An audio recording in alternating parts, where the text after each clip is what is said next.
The following presentation is brought to you through the power of science. Ooh, shiny.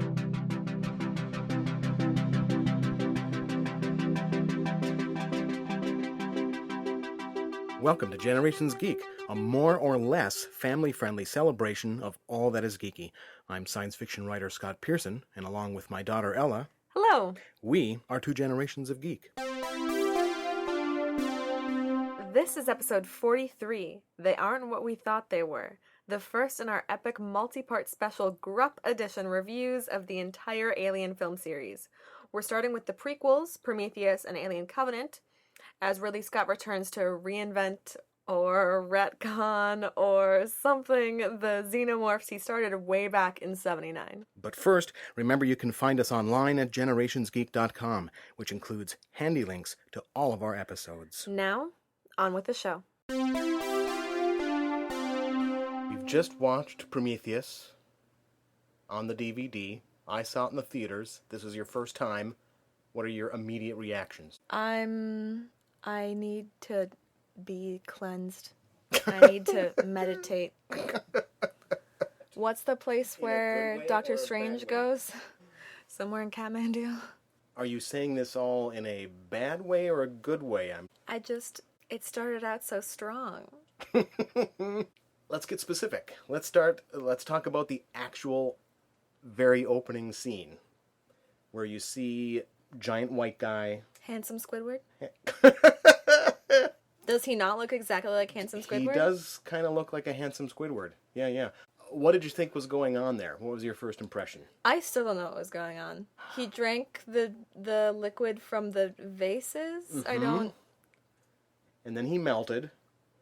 And then we saw his DNA. And then he gave us like a -5 Olympic dive off the waterfall. Yeah. And then we see his DNA kind of be combining in the water. I should rephrase. After that scene, it started out strong. So they seem to be saying straight off, okay, here's this guy. They've infused a lifeless planet, easy enough to assume that it must be Earth, with their own, and of course... Is that what was happening? Well, we saw, after his body dissolved into the water, we went into the water and we saw the DNA spirals. Yeah. And then, of course, later on, when they confirm that the engineers, or Handsome Squidward's DNA is a match for humans, then we can assume that even if that opening planet wasn't Earth, that's exactly the same thing that happened on Earth. And, I'm assuming we're supposed to infer that it was sort of ceremonial in some way, because, my immediate question was, okay, so you want to seed life on this planet, maybe just have your DNA in a spray bottle and give it a little spritz. But instead, they dissolve themselves. An engineer has to sacrifice himself to seed the planet. I don't know why. It left me scratching my head when I first saw it, and it doesn't make any more sense to me. To be honest, the first shot is like a shot of just a dude like in a robe, like on this like thing. There's nothing except for like water.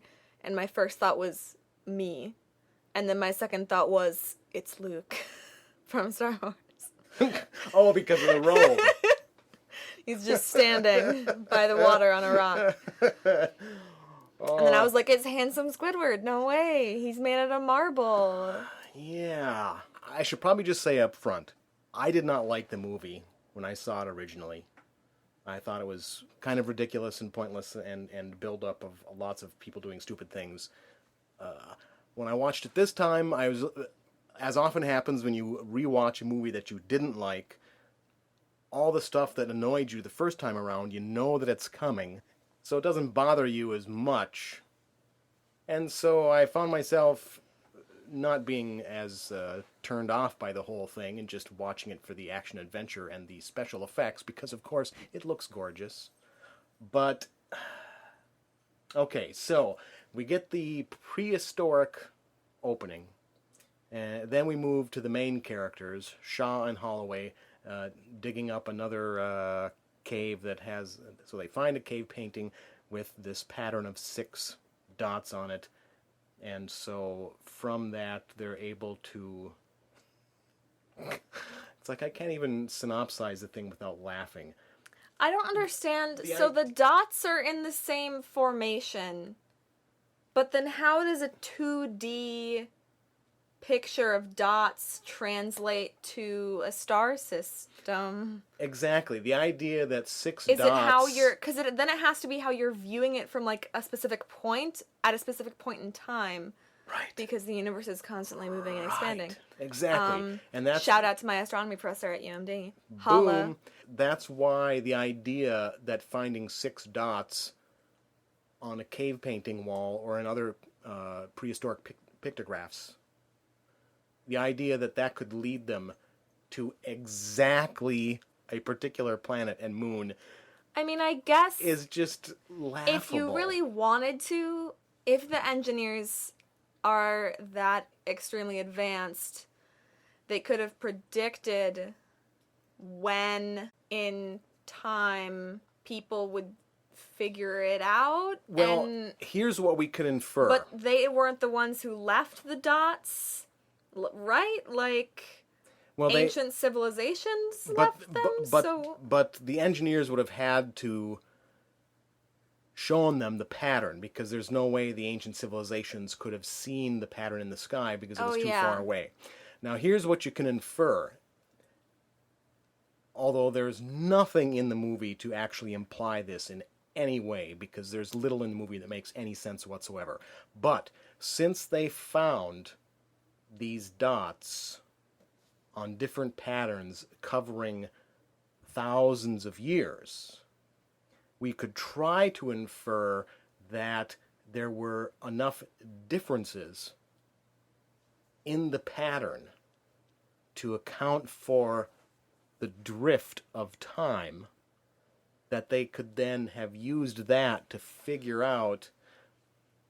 But I don't even want to finish the sentence because it's ridiculous, because there's not enough accuracy in dots on a wall. It's like you see this cave painting and it looks like the dots that represent each star are like 4 inches across. And there's the 6 dots, and it's like, how do you get astronomical accuracy when you don't have a pinpoint, when you have a big... I mean, it's just, it's the whole ancient astronaut kind of angle is annoying and laughable to me, and remains that way on second viewing. But we can just sort of say, okay, we'll suspend our disbelief. Let's just imagine that they're able to find the planet where this comes from. Do you want to just then move on and continue to discuss? Did you have further comments on the setup? Just... Are you saying to yourself, Ridley, why did you feel that Alien needed a prequel? Why are you trying to answer the questions that no one asked? I don't even know what question he's trying to answer. Well, where the aliens came from?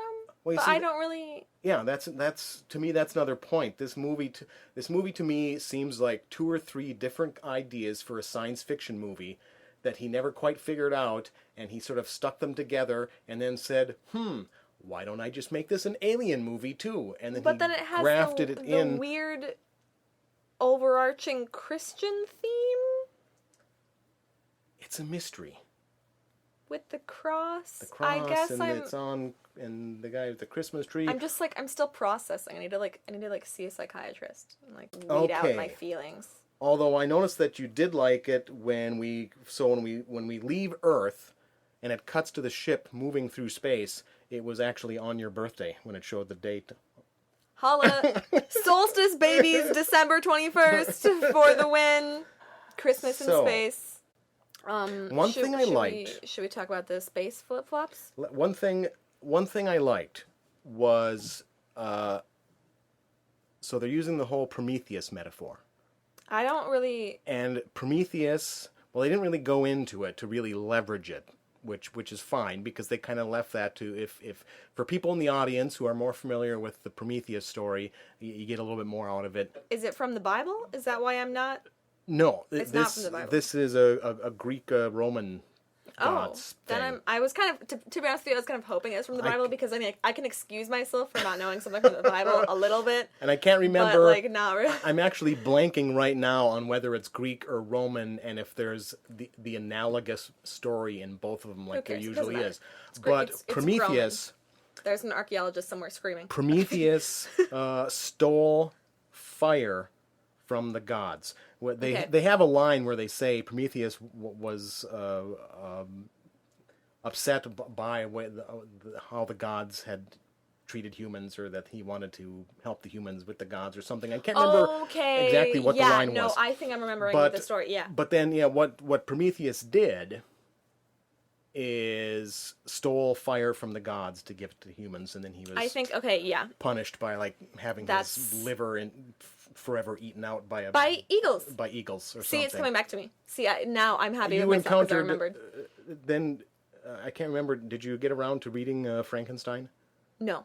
Okay, because, see, Frankenstein it's titled Frankenstein or Prometheus Unbound, and there's a whole Prometheus god situation going on there, too. X-Files but anyway, theme plays. So one thing I liked is that Prometheus stole fire from the gods, and when we're seeing creepy David, the android... I kind of love him. But he's also creepy. No, he's creepy, and he definitely poisoned the archaeologist, He poisoned, he watches their dreams while they're sleeping, he's creepy. If you were by yourself David. for 2 years, and you had the ability, and you were a robot, and you had the ability to watch the people dream... But of course, he's also been programmed by the evil Weyland Corporation, so... to do these things, robots are just like Ash... Just like Ash in Alien, he's been given directives to help, the company do its evil stuff. Except he bleaches his hair.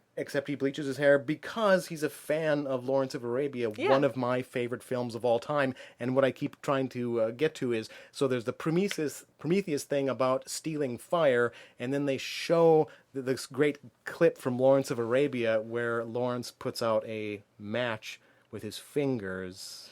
Oh! And so there's this little fire thing going there. It's like, that was kind of fun, especially for me who loves... The trick is not minding that it hurts. Exactly, one of my favorite lines from...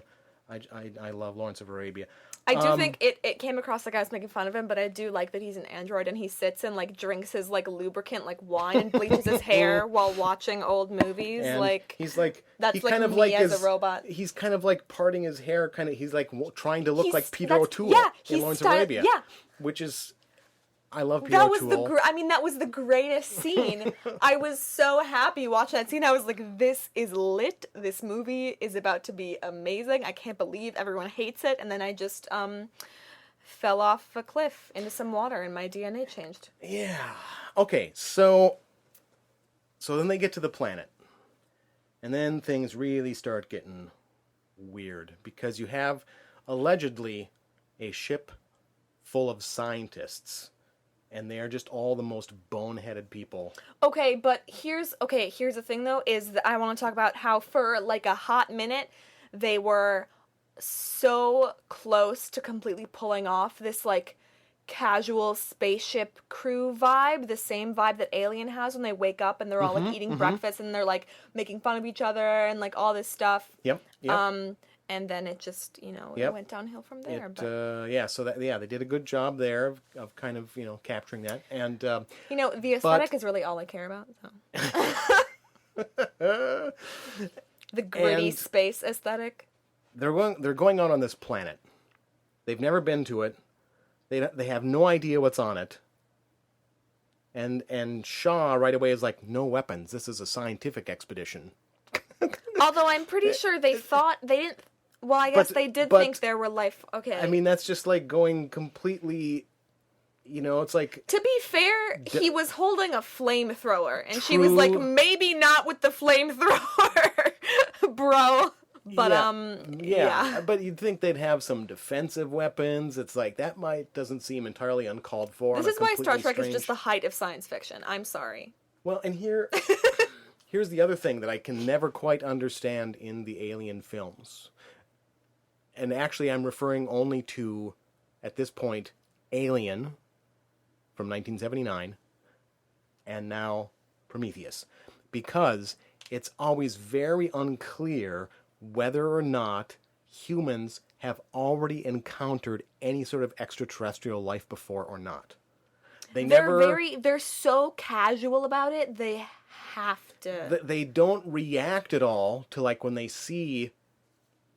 I mean, they don't react in a, like, this is entirely new to us way when they see something that has to be an extraterrestrial spaceship or something.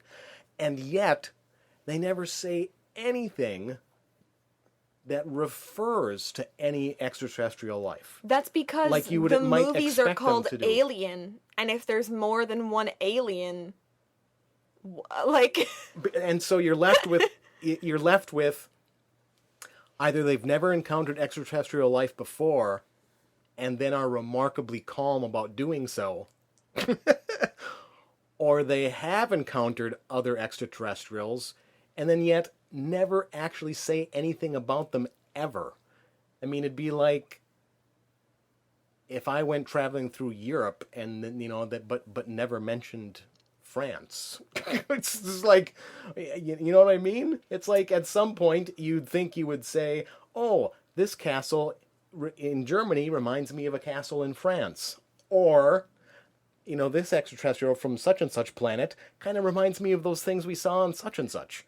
They never say anything like that to imply they've encountered anything, and yet when they see alien structures, they're just like, like it's no big deal. Doesn't make any sense to me. You could argue that the majority of the aliens they've encountered have been humanoid and or similar enough to humans that the aliens are different enough that you wouldn't compare them in any way. Yeah, I don't know. It's just kind of a weird vibe I get. That it's like, it seems to me it should... It is, I did notice that because he gets, like, when the two, like, dudes are still stuck in the ship, in the alien, in the handsome Squidward ship. Mm-hmm.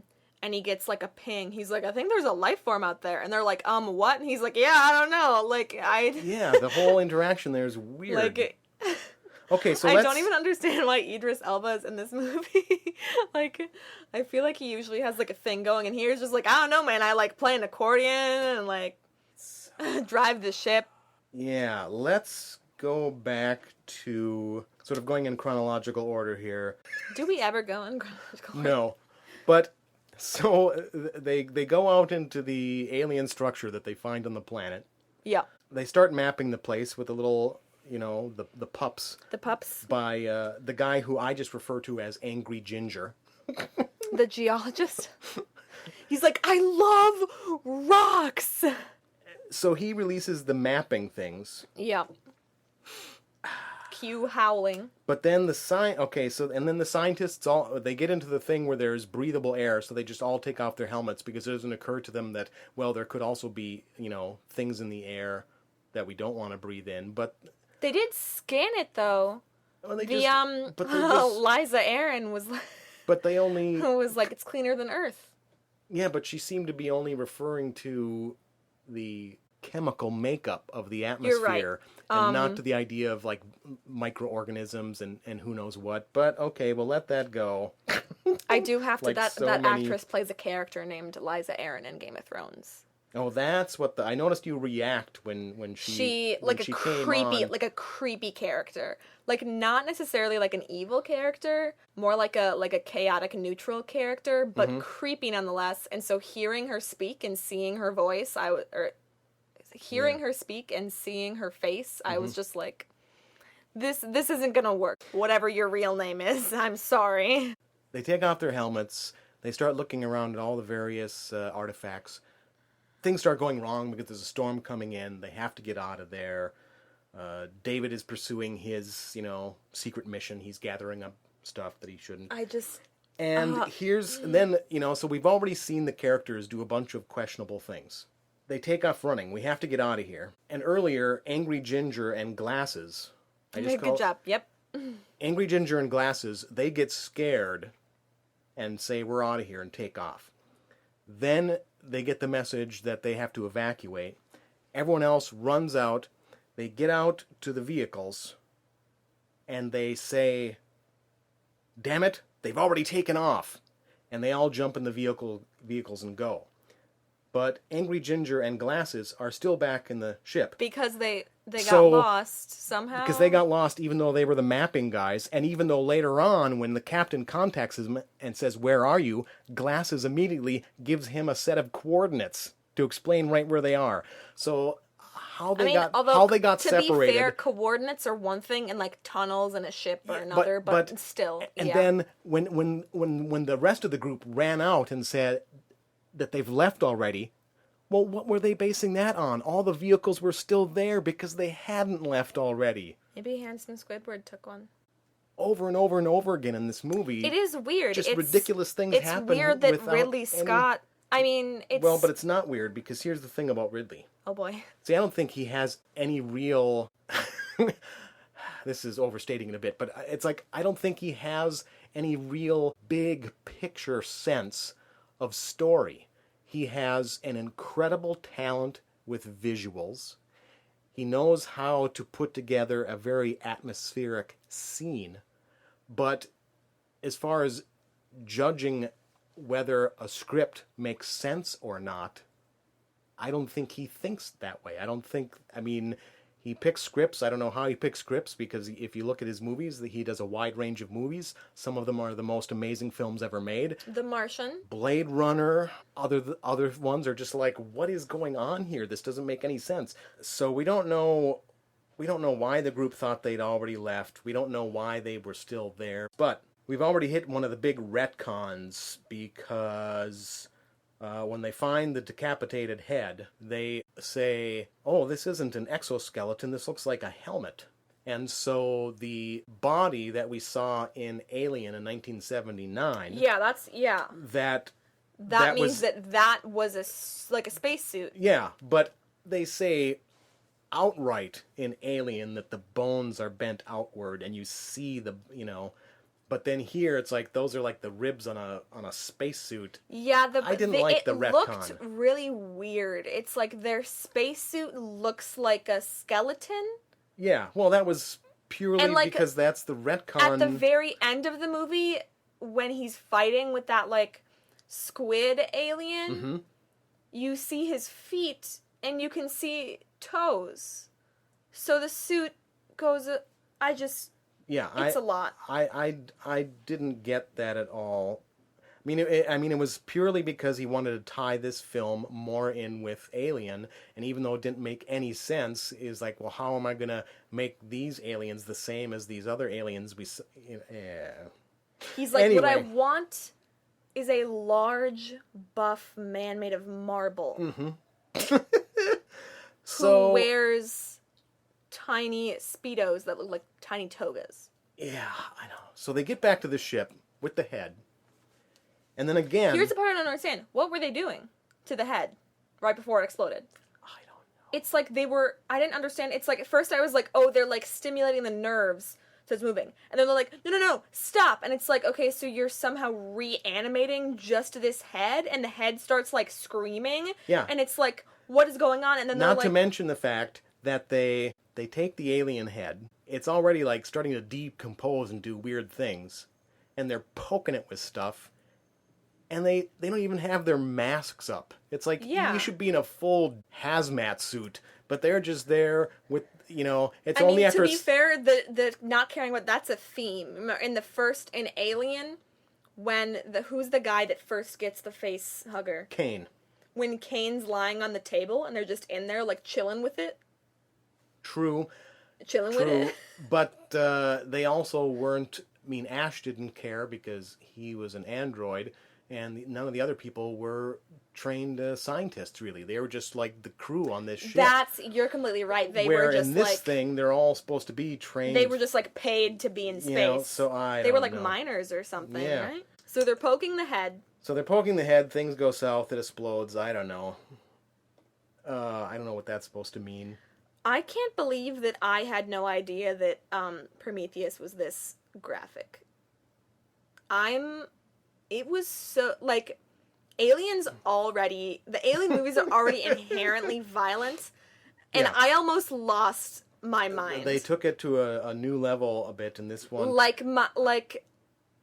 But then, let's see. I'm in shock still from just that first scene with the, like, unevolved face hugger. Well, here, I'm gonna hit a couple of points here. Back on the ship, David, pursuing the company agenda, decides it's a good idea to spike Holloway's drink with the black goo that he brought back from the alien ship to see what happens. So he does that on screen? Because I didn't notice. Yeah, when he broke open the little sample thing that he brought from the alien ship, he puts a little drop of it on his fingertip, his index finger. And then when he goes in and he's talking with Holloway, there's kind of this big deal made. He's holding the glass like with his finger. He's like got his finger out.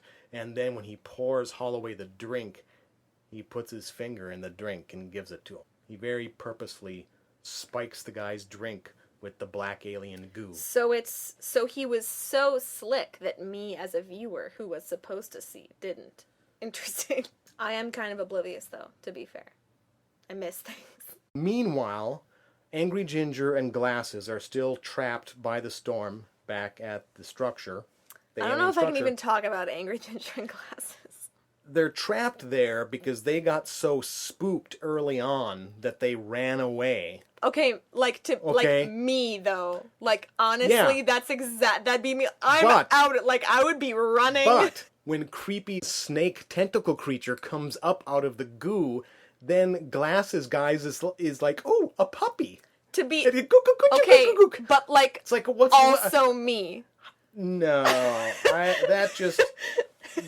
to me that was just complete nonsense that this guy would go up to the creepy alien snake. I mean, he was like, okay, but when you see something small like that and you're in a spacesuit. But it wasn't small. It was like 4 feet long, 3 feet long. Was it though? I thought they were both. I guess he did say 30 to 40 inches. I mean, yeah, he was a little close, but if you're thinking, it seemed like he was thinking of it like a snake. Okay. Yeah, but even so, alien creature snake thing that you've never seen before. Yeah, I mean, after you've already run away in fear from skeletons. But those were like large humanoid skeletons. I would be much less scared. You'd be less scared of a creepy living thing that you don't know how it's going to behave than you would be. You'd be more scared of dead things that can't do anything to you. It doesn't make sense. But I empathize a little. As I was watching it, I was like me running away. And then I was like also like me being an idiot. So... Yeah, But that scene was so stressful. My note to myself was Ella totes freaks during that scene. That was the most... You really freaked out. It was a creepy scene. I like jump during movies, or I'll like gasp and like dramatically have my hands over my mouth for like a scene, but that was like a lot. And the other thing is that like I don't watch scary movies, so even like the first time I watched like Aliens, which isn't like that scary of a movie, but we were like in the dark and the only lights on were like red lights. and that was like a lot, and I kept like jumping, and I would like grab the side of the couch that I was on and like get stressed out. So this was a lot for me. And once you get past the incredibly unbelievable behavior of Glasses, and you're actually now he's being attacked. Oh my god. The scene was incredibly well done for maximum creepiness and scariness. I can't even talk about it. I have like a thing about like his arm breaks, big bones breaking. Yeah. Like one of your I don't remember any of my anatomy right now, but any like your leg bones or like your arm, like big bones. It just builds and builds and builds. Oh my god! Perfectly. And then because he says it's breaking my arm, and I was like, nah, and then like it breaks his arm. Yeah. And it does what's that called when the bone goes out of your skin? It's different. It's compound fracture. It's like and then it's like out of his spacesuit. And I was like, oh my, like I already get so stressed out during alien movies with the face hugger thing. And then the aftermath of it, when they get inside both of their suits, I just can't even handle it. I can't even talk. I don't even know I don't know why it was different than alien or aliens because the facehuggers do essentially the same thing. It was more subtle in Alien. This was so much more violent. In Alien, This was more you see graphic. Kane like lying on the table, Yeah. and you get like this. You're like weird. You're like uneasy because there's this thing covering his face, Yeah. and like somewhere there, it's like instinctually scary, and so you get this weird feeling like that's just not right. At this point, obviously, things are getting really, really bad because then they rush out to try to rescue them, but it's too late. Then Holloway, who got spiked, he's going south. So Charlize Vickers. Yeah, I think this is the first movie I've seen. No, because she was in Mad Max. Yeah. See, I think of there's ice. Wait, she was. There's Was she Furiosa? yeah. Oh my god. There's what I think of as icy Charlize and then desert Charlize. I was into the But like you walk into like her quarters and the big screen is playing like the Yeah. snowy like forest thing, and I'm like, but Vickers just goes. I mean, she's cold. she's just- that's a good captain though. She's like, he is sick. You are not coming on my ship in any, Yeah. like, that's the first, like, smart move by anybody in the Alien series. Like, So- she's the first person to be like, you're not coming back, dude. Like, it's over. So she torches him. But then she takes it a step further, and when he walks on the ship and he's like, do it, she's like, okay. I like to think that that if I went to Starfleet Academy, I could maybe be, like, be in the, like, trained to be a captain, but I think maybe not. I could not do You that. wouldn't be able to torch the guy. I have a hard time believing that I would be able to be like, don't come on my ship. And then we have to give a call out to Ripley in the original Alien, who of course was like not going to let Kane back on the ship. Yeah. And Ash, I lied. I said she was the first and she wasn't. Nope. Because Ripley is the original ride or die. Then we find out that Shaw is essentially pregnant. That was a weird... Okay, I'm just feeling so sad and let down by the movie that I don't want to be mean because at the beginning I had so much hope, but it's just like... He turns and he's like... he's like, well, you're pregnant. And it's like, like... And then he says 3 months pregnant, and then you expect it to be like a heartbreaking thing where like she couldn't have children and she unknowingly she was already 3 months pregnant with her now dead ex's child. But then it's no, she's just pregnant with a squid. Yeah, that's so rapidly growing that he. Can we talk about the So then, Sexist Medical Pod? oh, but no. See, but that was a clue. What was the clue? The Sexist Medical Pod? Yes. And I didn't get this when I first watched the film either. The medical pod was there for old man, not for Icy Charlize. So that's why it was only programmed for male medical procedures. But also if it's 2093.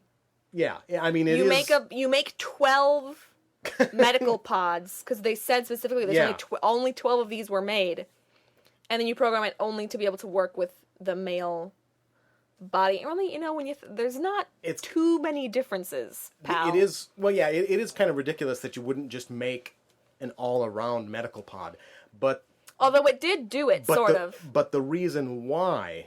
Yeah, is because it in was this for film, it wasn't. Yeah, is because they were giving you little clues. I mean, at the time, I didn't even realize that they were still in her quarters. I thought that was a different medical pod somewhere on the ship. There was I didn't even realize what because was going on. there was a scene I was too stressed out. There was a scene where Vickers comes across David talking like he's communicating with someone. Yeah. And you don't know who it is. Yeah. And then there's this thing where it's like the medical pod is only programmed for male procedures. And so there were these little hints that the old guy was actually still there. But see, then the whole old guy trying to find a cure for himself, It's just another one of the muddled other storylines that it's like, well, what is this movie really about, and why is it set in the Alien universe? And actually, during a lot of the pre-production on this film, Ridley Scott was very coy about whether it was an Alien film or not, and seemed to go like back and forth on it. And it seems to, if I remember correctly, at some points he was kind of saying it's set in the same universe, but it's not really related. It's like it's like they couldn't decide how much they were going to actually tie it in, and I think that shows because it is just a muddled story. But let's so Shaw's pregnant, but then so they're going to put her in stasis, like in a cryogenic chamber or something. Stops. So a couple of doctors come in, and finally they're actually like in full suits. Finally someone does something smart. But then she attacks them. They're like, she's pregnant with an alien. I think it's time. So she attacks them. Yeah. And runs off. But then here's the thing. What? They never come back. They just never gone. make any reference to the fact that she she walks into the room in her underwear with staples in her body, and they're just like, oh, it's you. And then David like hands her a robe, and that's it. Yeah, it's like there's never. I mean, granted, a bunch of stuff starts happening all at the same time, but there still seem to be a long time. It's like she knocks a couple of people down by beating them in the head with some heavy object, and then she runs around. She gets into the med pod. She comes up with a way to program it to get this like tumor out of her because she has to trick it because it won't do a cesarean section. And during this whole time, apparently, the people that she attacked didn't say anything like, she's running around in the ship with like the baby. Nobody called security. Yeah, because we don't know when the squid baby's going to pop. Maybe we should try to track her down. And then when she sees them later on, it's like one of them even has like a bruise on the side of her face from her whacking her in the head. Nothing. They don't even say anything. They don't even look at her. There's no... And then later the squid baby is still in there. Yeah. Nobody was like, maybe we should like shoot this into space? Okay, the cesarean scene was unnecessary though. That was a lot. It was a lot, but you know what I like about that whole sequence is that Shaw. Yeah. She like out Ripley's Ripley there. I mean, she's just like goes and takes care of business and gets because at first it seems like she hasn't even had like a painkiller. When the laser starts, she's like screaming because she has to like remain in control and see what's going on because she's trying to trick this machine. Yeah, because she can't be fully unconscious. You're right. Yeah, and so it's like that was really amazing. It was hardcore. Hardcore, taking care of business. Maybe Ripley wasn't the original Ride or Die. Just kidding. But did she fall into a flaming pit of lava, clutching her alien baby to her body? Flash forward. Yeah, and then things are going crazy because somewhere in here, then Angry Ginger shows up, reanimated corpse that's crawled all the way back, turns into Killing Machine because he's just like wiping out all these other characters that we've never seen before. Yeah, you barely knew existed. It's the red shirts. Don't worry about it. They do take care of business with him though. They really they roll over him with the tank and then they let him on fire again. And they're shooting at him. So then she staggers into the room where Old Man is, and you find out that this whole thing has been about him hoping to meet his makers before he dies because maybe they can cure him of old age. They didn't even play like the international movie music for something insane that you can't fathom happening. Like they didn't even play the like, boom, and like she didn't even like stumble around trying to figure out what was going on. I wasn't entirely convinced by the Old Man makeup. He looked like he was wearing makeup. I don't understand why it wasn't that great. There were scenes that you were supposed to see him younger, but those scenes didn't make it into the movie, and so they had hired... Deleted scenes are such a racket, just let it be 4 hours long. Nobody cares. So David wakes up an engineer, and it turns out the engineers are jerks. I don't even understand what... And it's like for a second he just stands there like, whoa, this lady is yelling at me. What's happening? And then 2 seconds later he's like, now you're speaking a language I understand and I hate you. Screw you, old man. Theoretically, this might be something that will be answered in Alien Covenants. Which is supposed to be good. Just what is the motivation of these engineers? So they created life on Earth, but then they decide, no, we have to eradicate the entire planet. If Covenant has It- Christian themes, it I'm just- gonna punch myself in the face. It just doesn't. I don't really get what any of it has to do with. If I were a Christian person and suddenly there was a science fiction movie with Christian themes, I would be overjoyed. Obviously, I hope this is not the case for any Christian person because this movie is bad, and I hope that someone delivers unto you what you want and need. But there's no reason for Ridley Scott to be pushing this monotheistic. I don't even know how to describe what was going on. It's like, It's I because shouldn't even it's- say monotheistic because it's Christian. It's Christian because she's wearing the cross. But she keeps saying, like, I believe, and there's whole thing with you choose what you believe, and then she's like, well, I believe that aliens created us. And it's like, okay, so you either, but you're wearing the cross. Yeah, it's very, It's very, unclear. it's very muddled. I don't understand And- why it's there. Right at the beginning of the movie, after they see the old man hologram, and they get up to give their little speech to explain to the people why they're there, she says, you know, I believe the engineers engineered us. But there is zero evidence. It's like they found 6 Yeah. dots on a wall, and she's inferred from that, oh, Aliens created these us. aliens created us. There's, you know, and so, like, when the other scientists in the audience kind of start laughing at Yeah, him, and that I liked that Glasses immediately was like, do you have evidence for Yeah. that? And they were just like laughing. yeah, and she had absolutely no evidence whatsoever. Also, I But like then it that, turns out that she was exactly right. But then it's like they're not what we thought they were because they were going to exterminate us. It's like it's so muddled. I like everything that about it Ebola is is so still muddled. a problem in Africa in 2093. You know what I mean? Like, your father died from Ebola. Yeah, How did you know that? It's like there's no cure for Ebola in 2093. Like, I don't know anything about Ebola except for it's like poop or something. But well, I'm thinking of E. coli. Am I thinking of E. coli? I'm not a doctor. Ebola is a very deadly retrovirus. Yes, I definitely thought I was That's- talking about E. coli for a second because beyond it having 3 syllables and starting with E, I can't differentiate apparently. But still, I feel like by 2093, Yeah, I don't know. So anyway, we can kind of wrap up our discussion of the various strange things that happen in this film. So the reawakened engineer goes crazy, he starts killing everyone. Everything starts falling apart. The captain realizes that he has to sacrifice his ship to keep the alien ship from going back to Earth and exterminating all of Earth. So he crashes into the classic alien ship that we first saw in the 1979 film. it reminds me of And then there's this the horrible scene where the thing crashes to the ground and it's rolling. and they're not And running horizontally instead of vertically. Yes, it was a strange choice of words on your What's- part, but yes, I don't know how else to describe. they're running in a straight line instead of just running They're to the side. They're running in the path of Yeah. where the thing is rolling It's like instead of just running out. It's like it's so. yeah, It's always it's like in every movie where something tall falls, people are running in the path yeah. of where it's falling instead of just running like Just to run the to the side. sides. It's like sometimes when you're driving and there's like an animal in the road and it just keeps running down the road a straight ahead from your car instead of just running off Oh my from God. the ditch. And you're just like, rabbit, get off the road. And it just keeps running straight. Rabbits I understand though because they're just rabbits. They They're don't just know. rabbits. Oh, there's just like a thing coming at them and it's bright like the sun. They don't know. They just want to go back to Watership Down. But people have a concept of physics.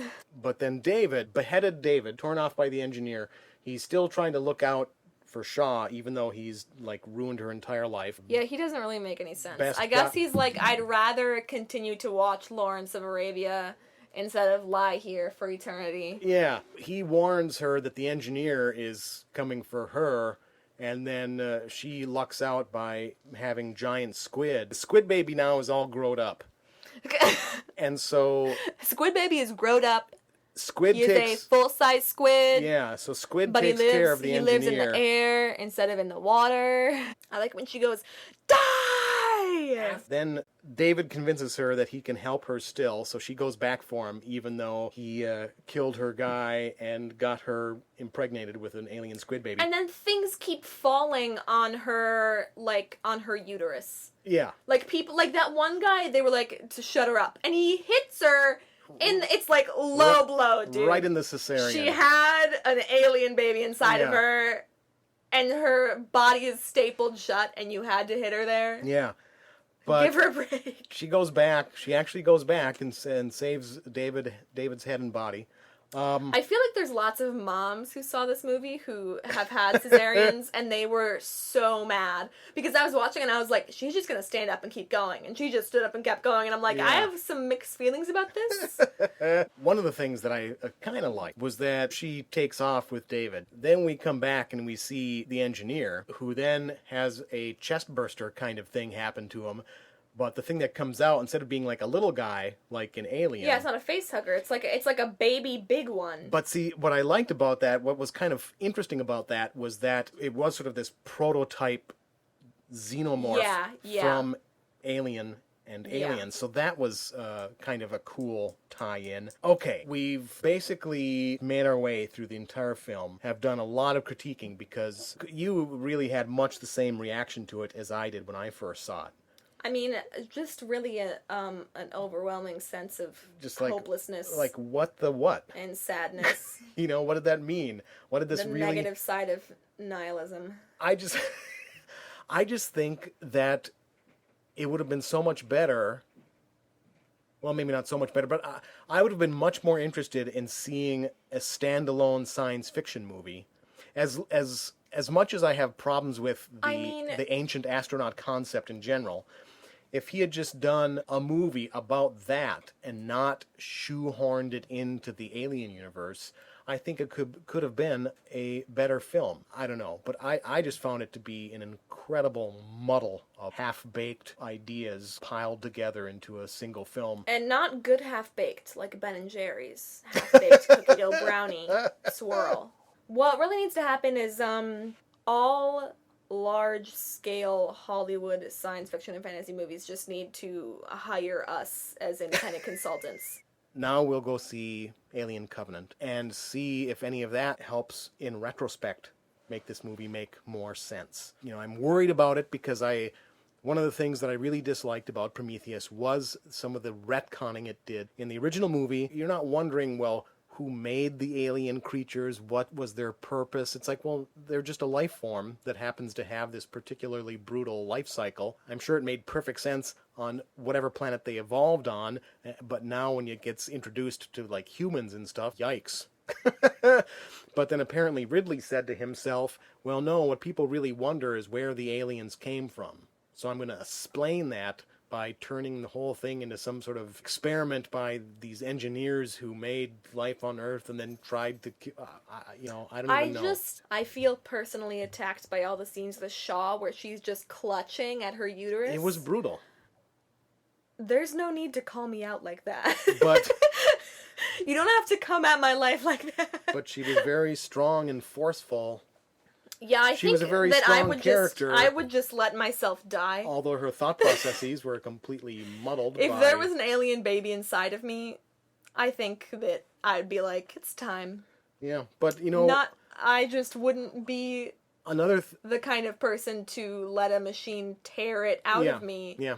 And then she pulls it's like there's an umbilical cord, and she's like, boom! She's taking care of business. Oh my god, Well, and of course, you know, that actually then it's set up as a echo, a flash forward, however you want to say it. You made reference to Alien 3. In Alien 3, Ripley becomes impregnated with an alien. And so you see these two versions. And she just lets herself fall into the lava. Which I think is what I probably would do, too. And, yeah. And the cliff into the lava is right there. You just pretend like you're in the Lord of the Rings, and you just let go. Well, but she was in a position where... that was the only option she had. Yeah. They're both ride or dies. even though overall I felt it was forced into the Alien universe, there are a couple of times where it sets up these echoes between the films that were like, oh yeah, that's kind of interesting. It just, wish that the film had been better overall. He definitely could have made this into something that was much more of a deeply terrifying and traumatizing horror science fiction movie instead of it being this awkward prequel, because some stuff just isn't right.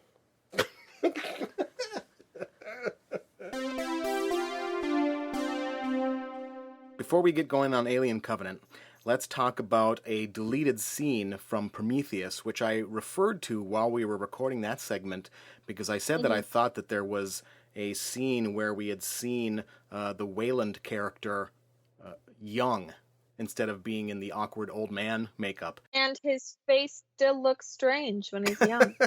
I just roasted that actor. Sorry, dude. So there's a faux TED Talk. Which is the lamest TED Talk I've ever seen, by the way. That's fair.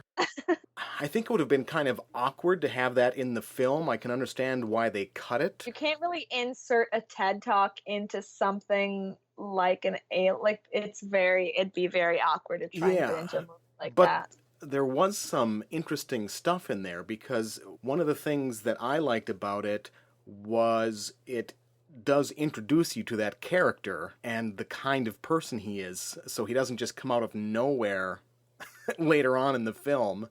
Another thing I liked about it is it showed that he was obsessed with Lawrence of Arabia.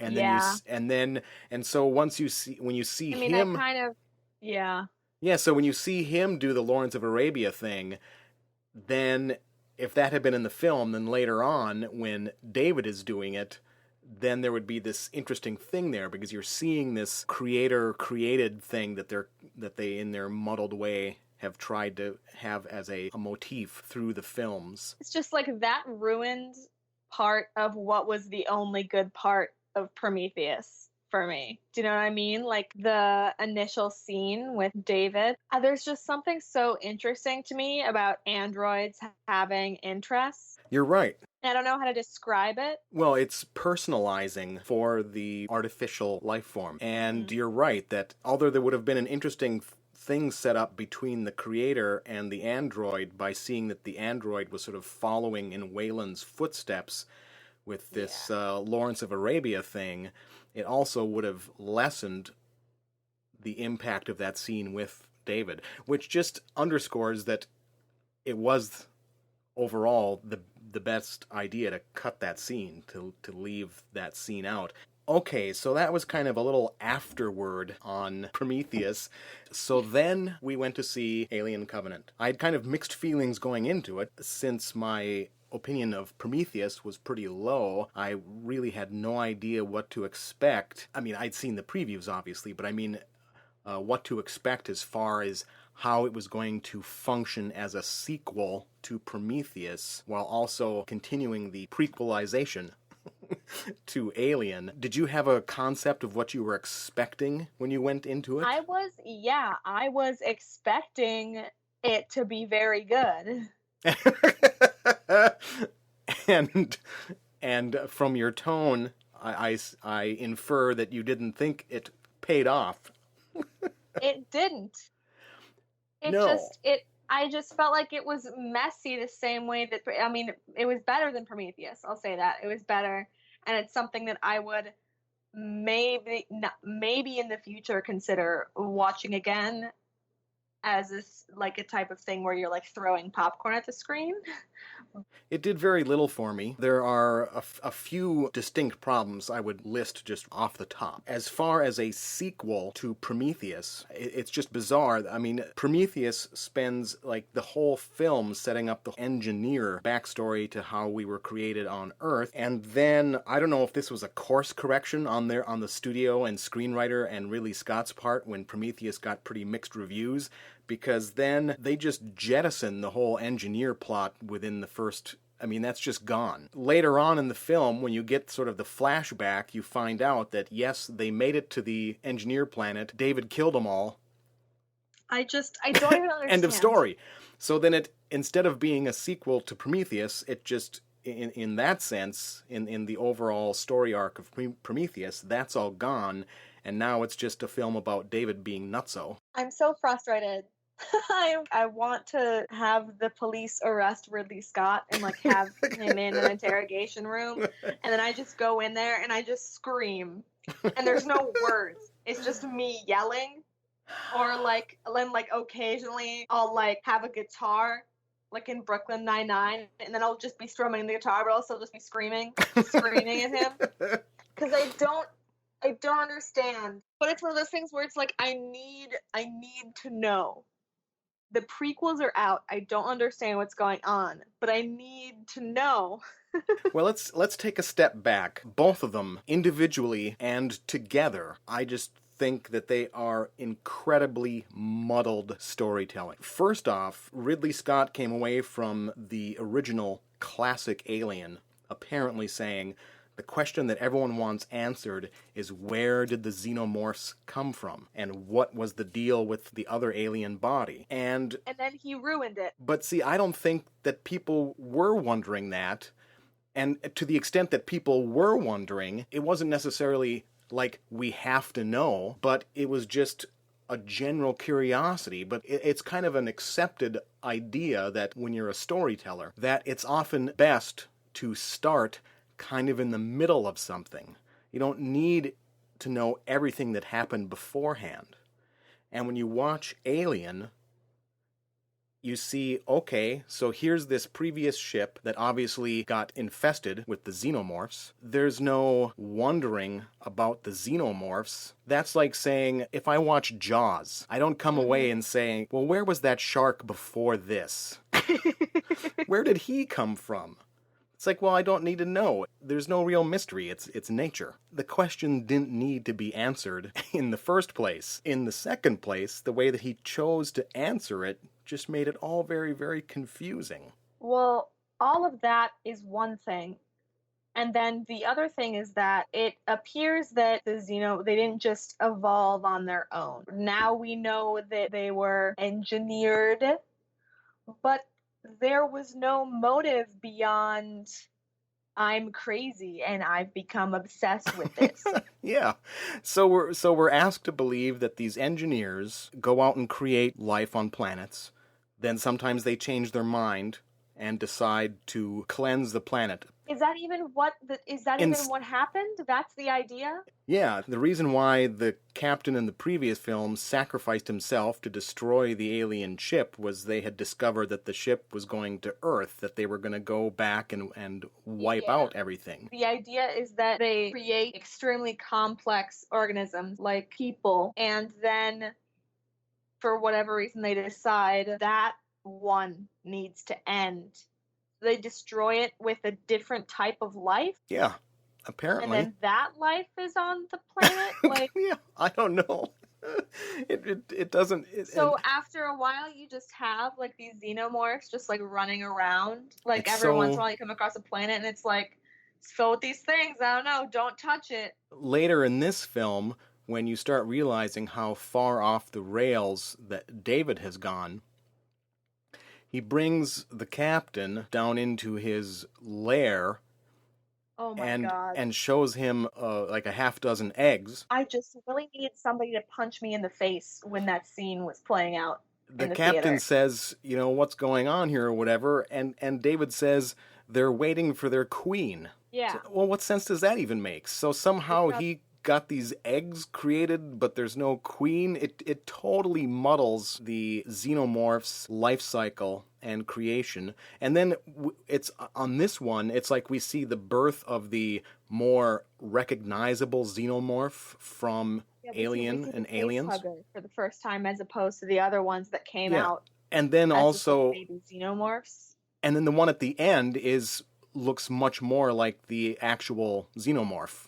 It's black, it's got the same head shape, but if that one wasn't created until then by whatever David was doing, well then how did it get to be that there's a whole bunch of those in the movie Alien. I guess we're supposed to infer that wherever David has gone with all these poor colonists, and he's got a couple of facehuggers, that he still works with them. But when they found what is revealed to be in the prequels, a crashed engineer ship, but we saw David, like, wipe out the engineer population, didn't we? Or at least the planet. I guess there could have still been ships around. I don't know. It's so I'm just muddled. Can we talk about how he keeps kissing people?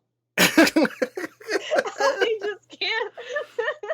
I don't know what any of it is supposed to mean. It's like, if I were to ask you, what's this movie about? What would you say? It's like, okay, there's colonists, there's a crazy robot, there's all this talk about religion. There's the throwaway line when the original captain gets killed coming out of the sleep chamber, or he never gets out of the hyper sleep or cryo sleep or whatever they're calling it. The new captain is having some trouble with the crew, and then out of nowhere he says, well, this is what happens when you're a person of faith. Like, it's like now it's about his persecution as some sort of believer. He struggled so much to get to this point in his career because he's religious. Yeah, where does that come from? It comes out of nowhere and doesn't go anywhere. Okay. We're doing our usual bouncing around all over the place. Should we kind of go back to the beginning? Let's talk. Doing what Ridley is doing.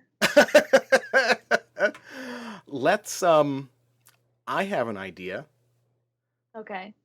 Let's kind of go back to a chronological approach. Let's talk about the other two sort of deleted scenes that were released as prologues. Because there's the one prologue that was called The Crossing, which was just a short little scene between David and Shaw as she reattached his head to his body, which, of course, eventually we realize, worst head reattachment ever in the history of head reattachments.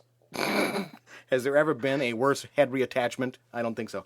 That was kind of an interesting little scene, actually, because one of the things that was interesting amongst all the muddled storytelling of Prometheus was the strange relationship between David and Shaw, because he purposely infected her dude and then was like happy that she had become impregnated with an alien mutant squid baby. But then on the other hand, he seemed sort of genuinely happy that she survived. And there's that interesting line of dialogue that actually turns up in Alien Covenant later on, but it was used first in this little deleted scene thing where when she puts him back together, he says, "That's the most kindness that anyone has ever shown me." And that was really interesting because it was a hint that maybe we would get some sort of insight into why David went so wrong. Of course, we didn't, in the end, get any more insight, other than just the fact that he was made by the egomaniacal Weyland, who was willing to do anything and everything to not die, apparently. But what did you think of that little exchange between David and Shaw? I liked David so much, and it went so downhill so quickly, and I was mostly just stressed out. I kind of liked how he was like, the only thing I really liked is that he was talking about, he was like, it's yellow to yellow, like blue to blue, green to green, like it's meant to be simple. And I was like, oh, that's cool. Like thinking about how like they're making all these crazy capable androids, and yet to fix it, it's just like the white, it's like blue to blue, red to red, green to green, and that's like pretty much all I got out of it. So I was like, nice, I too could reattach his head so he could later murder me. That's great. Then the rest of that prologue was just kind of pieced together with elements from Alien Covenant. That that was really was that the only new line? Like, I feel it was mostly like, Yeah, just that like it little was a bit shot with, of the garden. it was just that bit of Shaw and David, and the rest of the prologue was stuff that was in the film and some repurposed dialogue. That's another reason that makes me just wonder how much the screenplay for Covenant might have changed after the lukewarm response to Prometheus. You know, if Prometheus had gotten rave reviews across the board, would we have seen a more developed confrontation or something between Shaw and David and the engineers, instead of just David euthanizing the entire... Yeah, like I don't Ridley know. Scott was like, well, this isn't working, so I'll just reboot. Okay, then there was another little deleted scene that was released to the internet as a prologue. It was called The Last Supper. That showed the crew of the colony ship before they went into their sleep chambers. I liked that one. Well, there were a number of things that were interesting about it. First, it of course actually introduces the captain. In the movie as released, we only see him as a guy trapped in his chamber dying, and then we get which I was so confused about, because looking at the pictures out and like she plays that video, and I was like, that's a Franco. Yeah. Like, why is he... I was trying to figure out why they had... I don't know who it was, because they all look exactly the same to me and equally terrifying.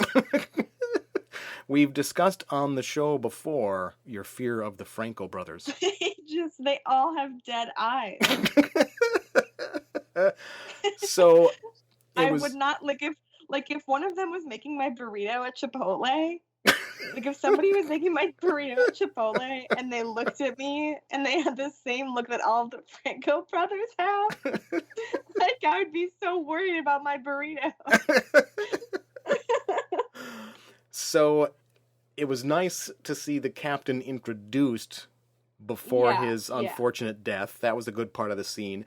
But, of course, another interesting part of the scene is that they were playing off the meal scenes in the original film, where you have that camaraderie of the shipmates together around a table having a meal. I don't think you could ever pull off the casualness of the crew in Alien. It's like it seems so natural in that movie. Do you know what I mean? Like, it seems something like it's so hard to replicate on camera. Yeah, I think there was a lot more ad-libbing going on in the original Alien. Yeah. So that it had a more natural flow, where this one seemed to be more tied to the script. But then there was that fun little, well, fun perhaps is not quite the right word, but it's the crew having a casual meal together, and then the woman starts coughing, and of course it echoes Kane. Yeah. Even though they haven't encountered the aliens yet, but it kind of echoes that. And then Walter comes in and slaps her on the back, saves her, and then says, you know, I've got your back, not being aware of the joke. That was so... Okay. And that was a nice little bit. That could have... Everything Walter says and does is the highlight of the entire movie. Yes. Honestly. I love him. Also, Walter's face anytime he's talking to David is my face when I'm watching Covenant. I thought, what's going on here? Yeah, Fassbender did do a great job of playing the two characters. There were some acting chops going on there. Even just the initial shot of Walter walking through. Yeah. I was like, nice. So we've discussed the two prologue films. So when the movie opens up, first you get a little scene with Weyland and David, which was kind of nicely creepy. And it was kind of frustrating to me, actually. It was just so unexpected that I was kind of like, why is David here? I don't care. But then I was like, oh, it's because he's like a thing. This is like a thing. We haven't left Prometheus behind. Yeah, I would agree that the scene it was awkward, that it didn't really flow in with the rest of the movie, but it did reintroduce the Weyland character, which was kind of nice, since the Weyland character, you only saw him as the old guy, in the And first movie. we got to see David before he went insane. Yes. We got to see him pick his name. Yeah, and so there was nice. some interesting stuff there, but it was also kind of creepy because Weyland is a creepy guy. Yeah, it was and very David, unsettling. he's still kind of creepy. But then from there, we then jump to the colony ship having an accident, and that sets up that, just by an incredible chance, they happen to have had this accident within shouting distance of where David and Shaw wiped out the engineer's home planet. I didn't mind that. I did mind the captain. What was the name of the captain that took over after the new OG captain? What was it? Unnecessary Risks McGee. Like, can you imagine if he was like, yeah, you're right, dude. Like, I'm just acting crazy. Obviously, we have to keep going to the planet that we're supposed to be going to. I didn't necessarily buy that the idea of taking a look at this planet was so inherently bad. I mean, Daniels... Ripley 2.0. Yeah. I mean, she's right away just like, this is, she's totally against it. And I don't know that she had much reason to be so totally against it. I would have been, though. It seemed a little forced, the conflict there. But well, what was stressing me out is that, like, I guess it was fine, but I wasn't really fully comprehending how advanced the spaceship was. Mm-hmm. And so I was kind of like, don't stop. That's what was stressing me out about it, is I was like, how is this even going to work? But I guess they were fine. They were like Star Trek level spaceship, Star Wars level spaceship, and everything was fine. But I was kind of like, why would you bother?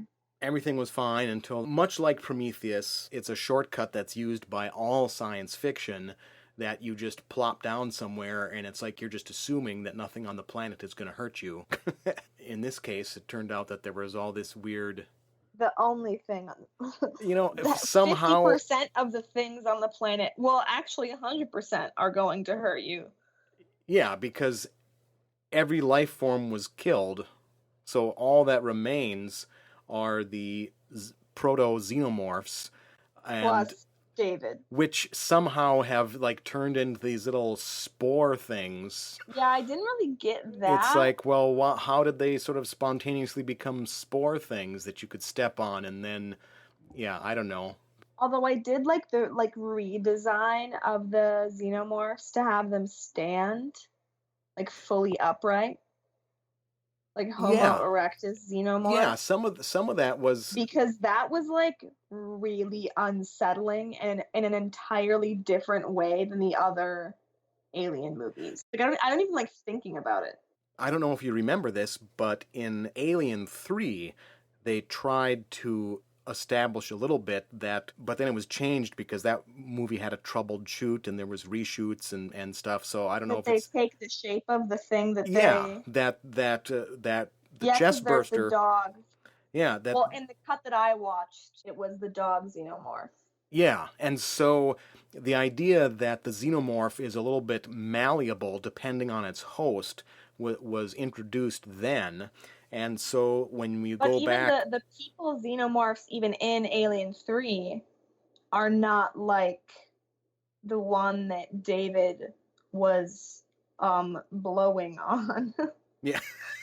Yeah, and so it makes sense, especially one of the few things that makes sense about the prequels is that if you go back and establish that these things have been sort of messed with and bred and crossbred and who knows whatever experiments that David was doing, it makes sense that they would vary so much. So that kind of makes sense in a way. But again, it's all backstory that's completely unnecessary, and so much else of it gets muddled.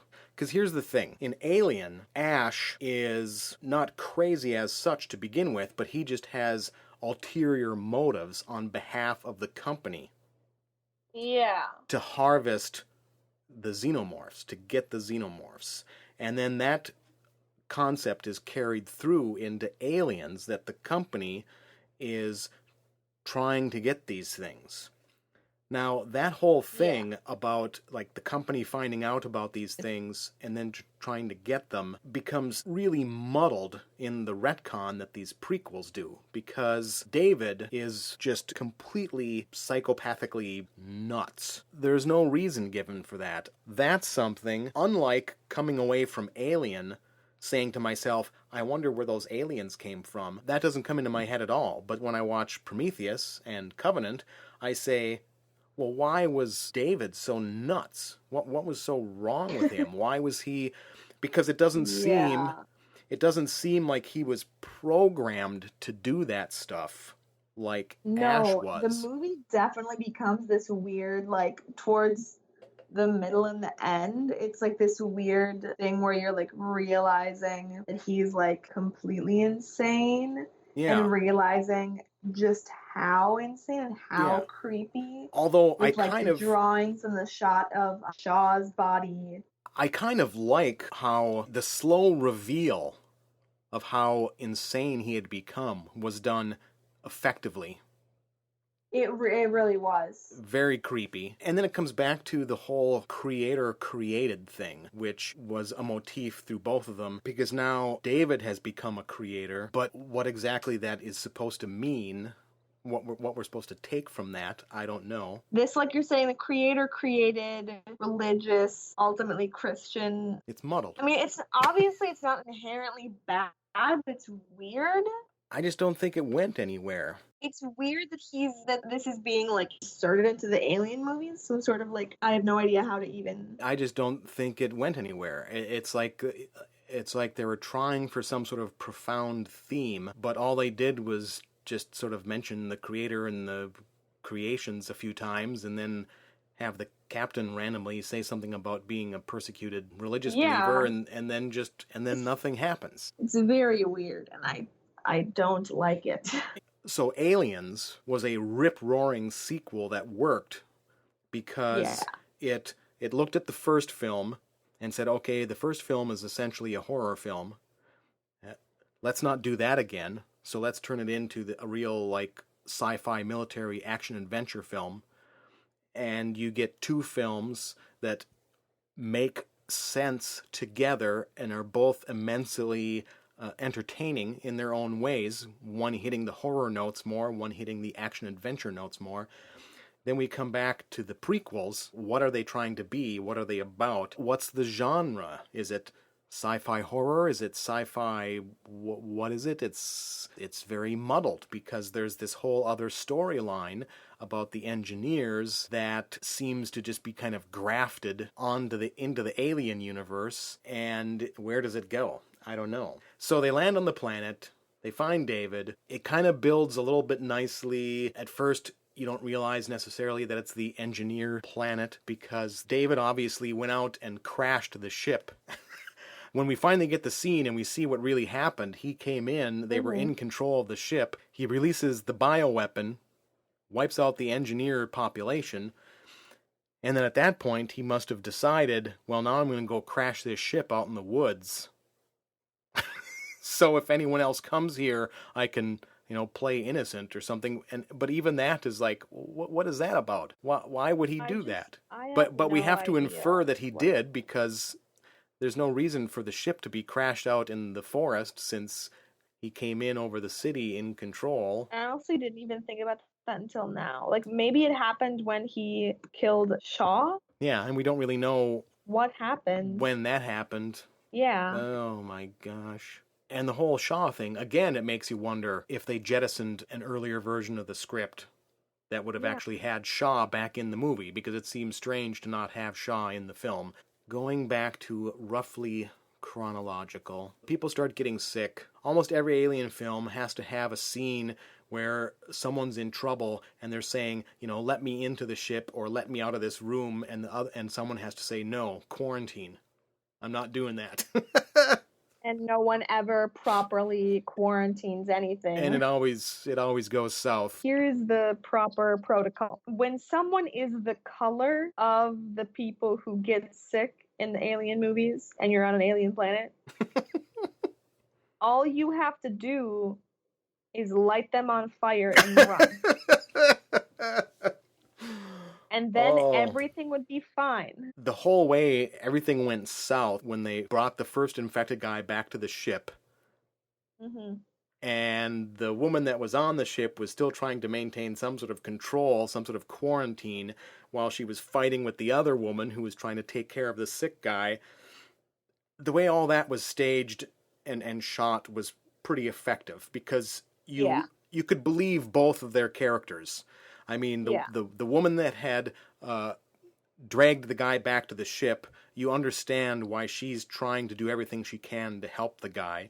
You also perfectly understand the other woman who's saying, whoa, whoa, whoa, whoa. We have got to lock this down because we don't know what's going on with him. So that thing played out pretty nicely. It wasn't stupid, like the scientist guy saying, here, kitty, kitty, to the snaky, oh my god, gruesome creature in Prometheus.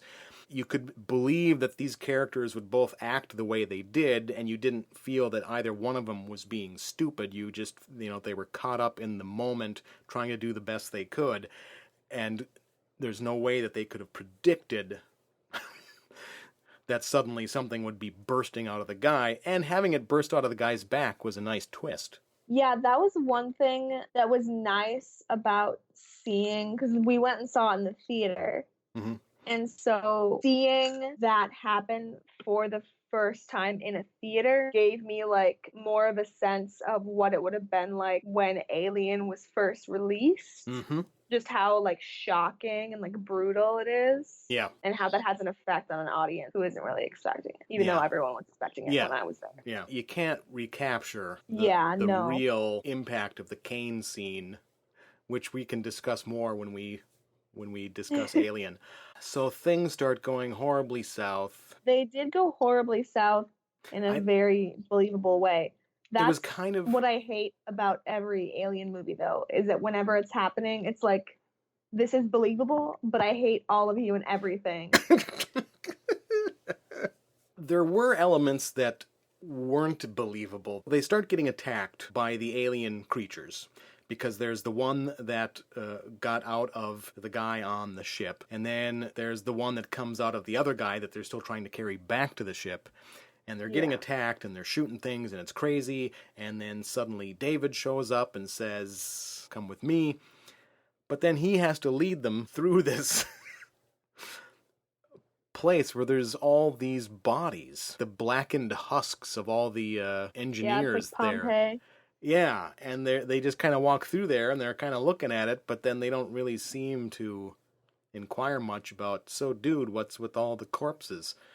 So that was a little strange. But then the worst scene in this one, we spoke earlier about how effectively it was slowly revealed how off David was. Mm-hmm. And it's being revealed to the captain, and there's a number of reaction shots where, like David is doing something or showing something, or the captain is looking at something, and you get the shot on his face, and you know that he's thinking, oh my gosh, this guy is around the bend. Yeah. This guy has just left the building. There's something wrong with this robot.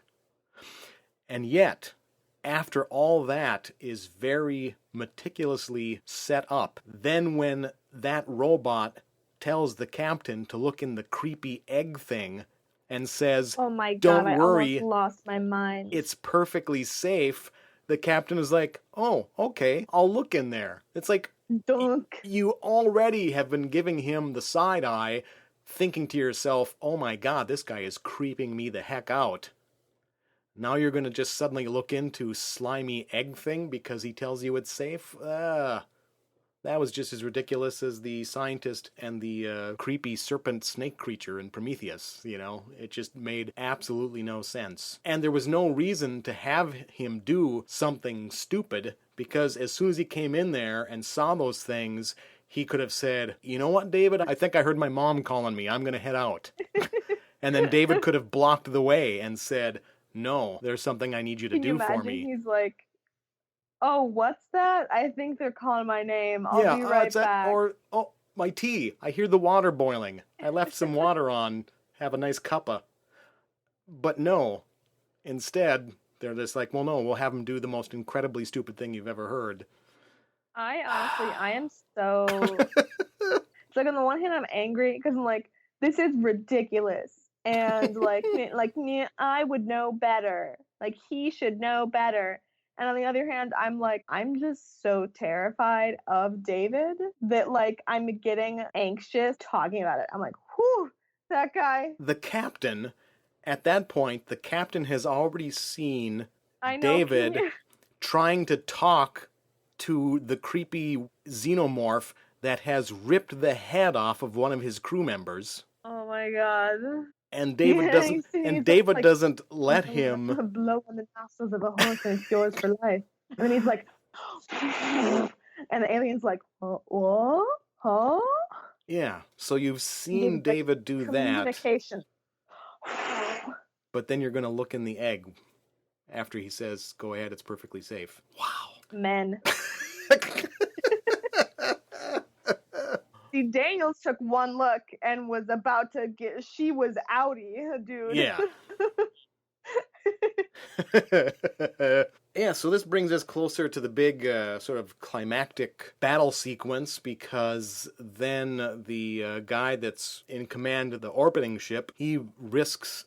Although Tennessee is like, it's time to go. Yeah, although it was a little, he was risking the lives of 2,000 sleeping colonists. Yeah, that was iffy, dude. I wish that they would have had the young woman that was arguing with him about it. I wish they would have had her continue. She kind of gave up after a while. It seemed to me like she should have kept pressing him. But I think what we're supposed to infer is that particularly after Tennessee learns that his wife has been killed, that from that point on, he's not necessarily thinking that clearly. He's just like, I'm going to save the rest of them. Yeah. But, yeah, it's pretty crazy to risk the 2,000 people on the ship to save the, 3 people that are left. Yeah. But that's easy to say when you find yourself in that position. Very easy to say. It's a whole different world. So... he goes down there, and then we have the culmination of the strange David Walter story. So we need to talk about how Walter is the only ray of sunshine in the cold void of space. Because Walter wasn't insane. No, he was not. That's a check in the credit column there. He was a real good boy. If he were a dog, he would be a golden retriever. And this reminds me of another nice little bit. There's a thing in the movie when Walter and David are talking, and David implies that Walter has a bit of a crush on Daniels. Yeah, he's like, you love her, and David's like, huh? Oh yeah, he actually did say love her. Yeah, because what was interesting is, in that deleted scene that was used as a prologue, The Last Supper, you see some of the interaction between Walter and Daniels. Yeah, that was destroying me. It does come across like he's got feelings for her. And so if that had actually... Basically, I'm just... Whenever Walter speaks, I'm just dead. If that scene had been in the movie... that would have been a nice little bit. Then later on, when David says that, then the viewer would have really, connected. But because he does all the other during the big ending fight, he does the get out, go. And I'm like, yes, he's yelling at her to go. It's an android face-off. I was.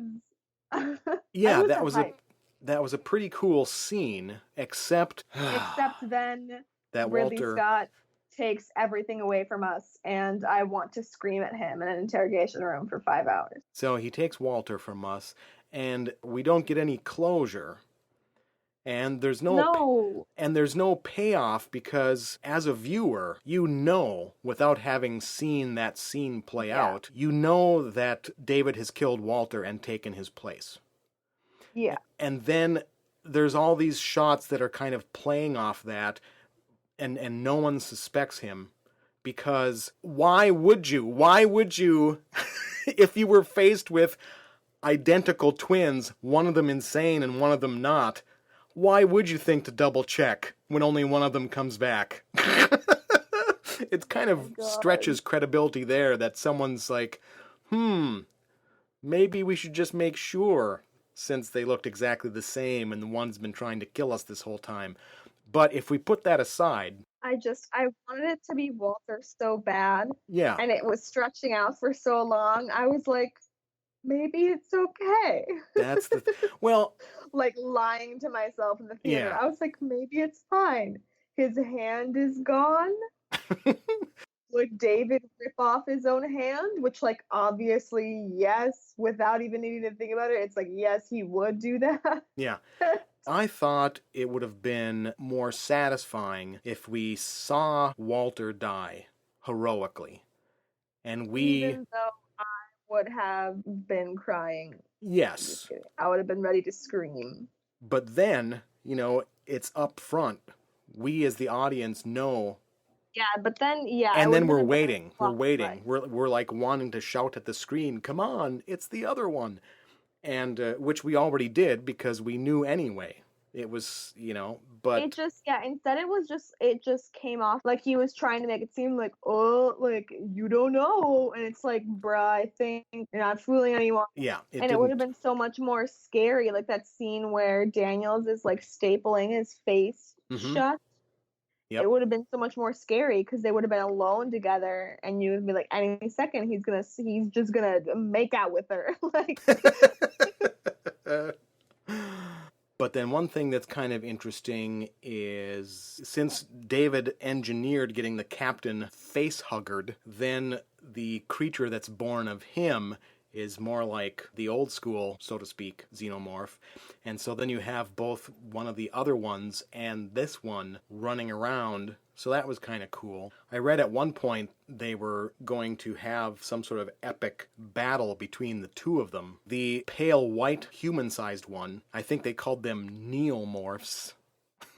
The one that stood up straight that David was trying to talk to. There was going to be a big battle between one of those and then the one that was born of the captain that looked more like the ones that were in the rest of the films.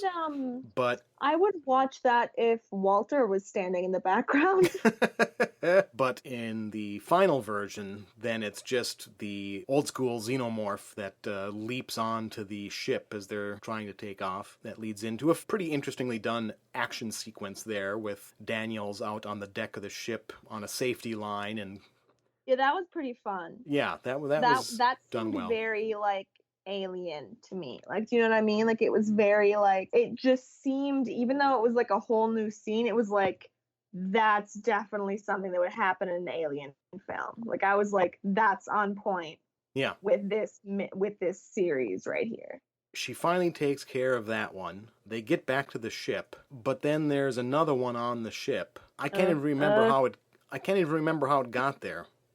Do we know how there was the other one there? Did it come out of someone? I don't even remember. One of them was infected. Oh yeah, that's right. One more person was infected. And I knew it, and I was like, but that guy's up there. Because you have to have, the last minute, thing like that. Jonesy. But then it was kind of ruined, I thought, by turning it into a gratuitous shower sequence, which... Yeah, that was so lame. unnecessary. But then the bad guy won. That just makes me mad. David was able to fool them all for long enough that by the time Daniels realized... long enough. She was already in her sleep chamber about to go to sleep, so there was nothing... That broke my heart. Yeah, and then there's the disturbing scene of David regurgitating a couple little face huggers. Okay, I was so frustrated at this point in the movie, and he just walks over there, and I'm like, sitting there like, and I'm thinking, oh no, like he's gonna hurt the embryos. And then he throws up a face hugger, and I'm like, oh, good God, that's disturbing. And then he does it again. Mm-hmm. And I'm kind of thinking like at that point, I was thinking like he was just gonna keep doing it. Yeah. Until the scene cut. Like, I was like, he's gonna throw up like 6. Yeah, Like, I don't I know. thought it was so odd that it was like, oh, it's not just one, it's two. It's like it's either one or the scene cuts as he's still throwing up embryos. Like there is no in between. So it's pretty weird because now the movie ends. He's got 2,000 people under his power. He could be doing any sort of experiments on them as the ship goes on. By the time they get to the planet they're supposed to colonize, are there going to be anyone left alive? I mean, on the one hand, Daniels, who quickly becomes the lead of the film, you're most invested in her as a character. That's because she literally is just Ripley with different hair. Yeah. So she survives. Looks. So you get the satisfaction of her surviving the planet, but then you get the rug pulled out from you because now she's trapped and the crazy android is on there. I just don't like movies that end in sadness. Well, it really is a horrible cliffhanger because What it is, tragedy. it doesn't really bridge. It doesn't bridge smoothly into Alien. No. And it doesn't even really make sense how they fit together. As I mentioned earlier, now that David has already wiped out the engineers, I don't even know. then it's like, well, how does that even relate to the dead engineer? You know, when we were talking about Prometheus, we were talking about all the retconning that went on, changing the skeleton into a spacesuit. And now we have this sort of different origin story for the Xenomorphs. And it's like, well, then how did they get into that engineer ship on the planet in Alien? I don't know. And how does the company not already have this in their possession when there's an entire colony of people out there?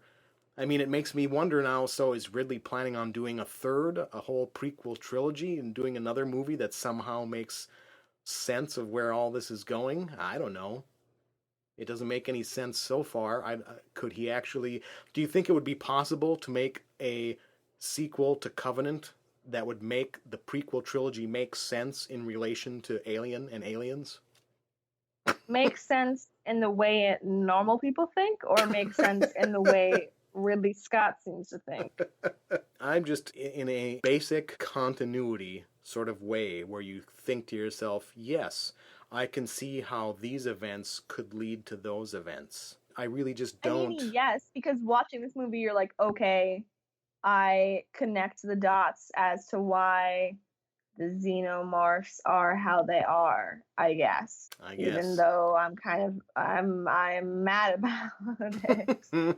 I just want Walter back. When we finish recording, I'm going to watch the prologue scene again just to see him whack What's-Her-Face and say, I've got your back. And then, like, exchange a look with Daniels. Like, that's all I need. So, shall we just wrap it up? I don't know what else to say. I mean, we were obviously both very disappointed with Prometheus and Alien Covenant. The movies are hard to talk about because, like you said, what was this movie about? I don't know. For some reason, I just want it to be about literally Walter just kind of walking around. And then a bunch of stuff happens in between Walter walking around. Nobody cares about the rest. I'm assuming everyone else cares about Walter as much as I do. Okay, we're doing another addendum like we did on our last episode with Kong, because you have now read the movie novelization of Alien Covenant. And I know you have some comments. But first, if only this were a TV show, you should have seen the look on her face.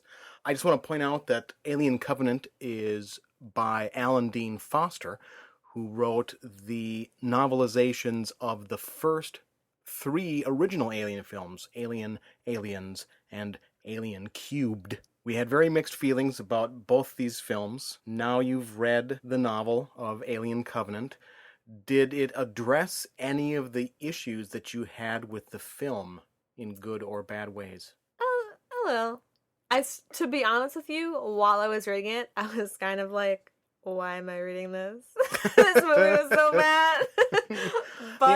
But sometimes an author like Alan Dean Foster will do some really interesting fleshing out of weak spots. You know, you can't just bring characters back from the dead. So here we are.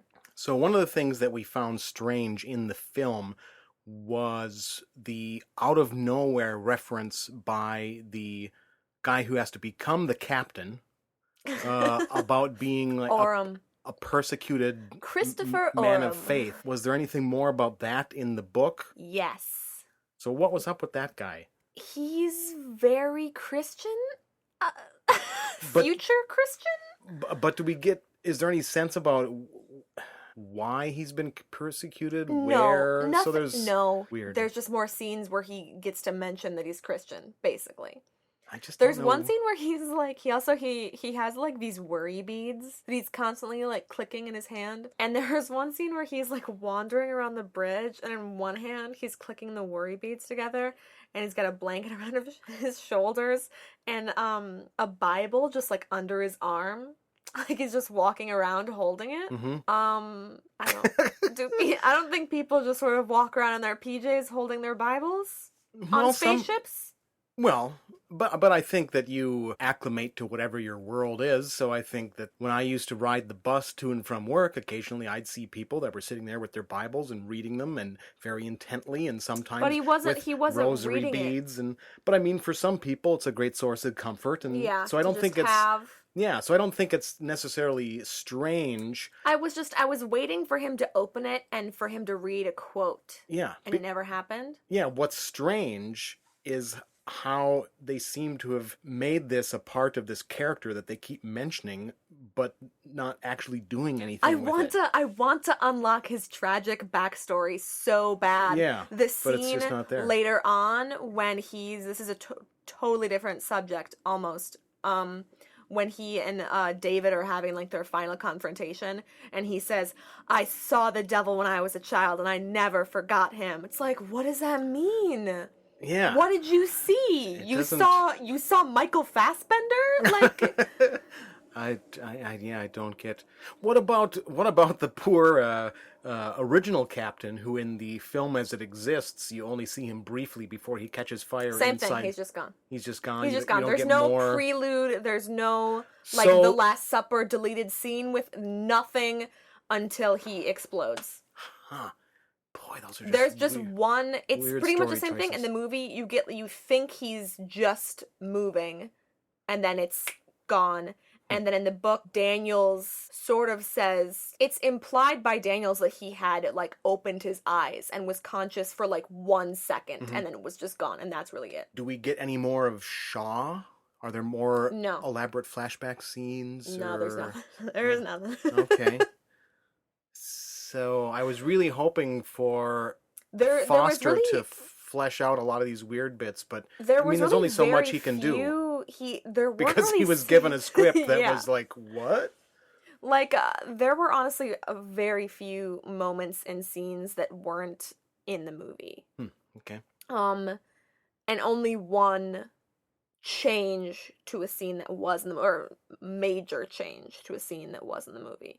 And so what was this? It's at the end. It's when in the movie when Daniels is finally in her cryopod and David, masquerading as Walter, is standing over her, she like asks him about the cabin and realizes that it's not Walter because he doesn't remember. He clearly is confused. In the book, she's like out. She's outie before David does anything to reveal himself. So like in the book, Daniels is like, lit, it's all fine. Walter helped me into my pod. Like, we're going to Origai 6. This is going to be great. And meanwhile, David's, like, At that point, getting turned to Entry of the Gods into Valhalla. at what point in the novel is it made explicit to the reader that it's David and not Walter? Not until after the reader stays with David after Daniels falls asleep, and it says like that he drops his accent and assumes something else. It doesn't ever say David, but like he does the like play the Entry of the Gods into Valhalla, and he like touches, he doesn't like vomit them up, but he has 3 embryos instead of 2 already in the like cryo whatever, and he like touches them. And that's so during the fight sequence, so all those scenes in the film, Yeah. where you as the viewer start to suspect that it's David, in those scenes in the novel, is there any suspicion at all, or does it just play straight like... If you were completely convinced that it was Walter, Mm-hmm. you wouldn't have ever... There's no moment where Daniels is, like, hesitant. Or Yeah. There was, like, one moment, but it's not, like, significant, and it's not... She doesn't follow up on it. Like, there's one moment where they're just in there, and she has a thought about David, and then it's just gone, and nothing happens. Interesting, because when we discussed the film, I was saying that perhaps it would have been better to either have the audience know right away in the fight scene, and then you have the suspense of knowing something that the characters don't know, or you have the audience completely in the dark, so it's just a huge shock when you realize it's David, instead of the way they went, which was to kind of do this nudge, maybe it's Walter, maybe it's David, and it was poorly done. I was gonna say that the book kind of went one of those other ways. Yeah, I mean, at first I was gonna say that I would have been salty if I hadn't seen the movie and had no suspicion that it was not Walter. But I think it could be 50-50, like, depending on the person, because you could get to the end and be like, oh my god, like, it's Dave. Oh, man, there he goes again. Well, it's hard for you as someone who has seen the film to know how that would have read. Yeah, but I feel like it would be very easy to read as just, like, weird and uncomfortable, because there's no, like, Daniels screaming David in recognition, you know, like, and punching her cryopod. It's just him dropping his accent. Oh my gosh, no, I'm totally wrong. He does acknowledge himself as David because he has Mother send a message to Weyland Yutani. And he uses the code, like, David and then a series of numbers. So he when does that happen?